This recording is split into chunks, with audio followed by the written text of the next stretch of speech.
Anywhere you go, in and around Goshen, in and around northern Indiana, the horizon line is trees. That is direct testament to the fact that where we live is a place that is descended from forests.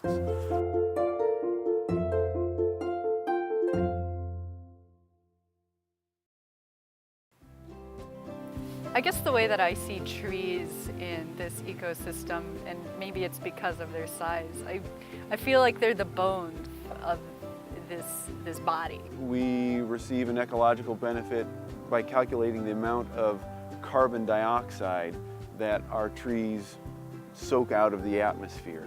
In an average year, we don't have to spend an equivalent of about $60,000 to remove various pollutants from the air.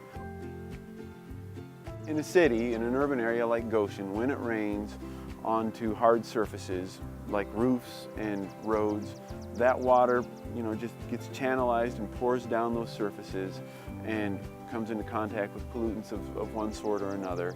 You would have a great amount of water that is washing through these roads, washing all of the dirt that has some traces of pollution from vehicles, all the way down into the drains, which eventually leads to the Elkhart River.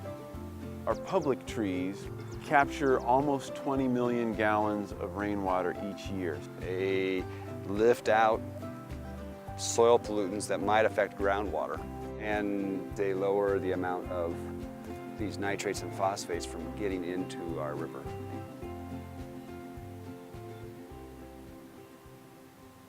Goshen as the Maple City is definitely a core part of how this town perceives itself, its identity. But the dangers in having a town that has over 50% of maples, it makes it really susceptible to diseases. Goshen's tree population is currently being threatened by the emerald ash borer, which is a pest that specializes and targets all species of ash trees.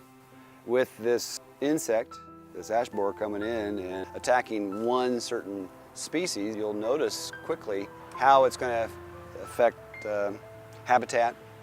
The most significant loss has to do with the place that ash trees occupy. And in our forests, they probably represent anywhere from 8 to 10% of the population. In the next couple of years, I don't believe there'll be much ash around. We can expect that all of the ash trees in Goshen will die, except for those that we may chemically treat. If a blight or another insect comes in and attacks another certain species, for example, maple tree, what would happen to the Maple City?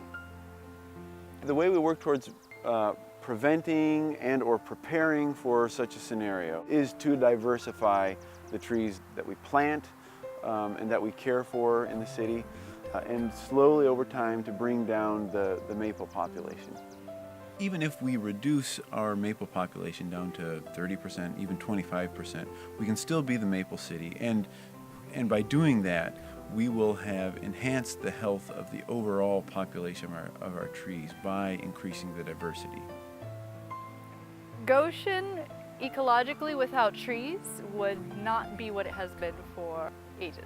The wonderful riparian corridor that runs north and south through town that follows the Elkhart River is just a priceless kind of gem. And that's something that we'll have forever as long as we understand its value.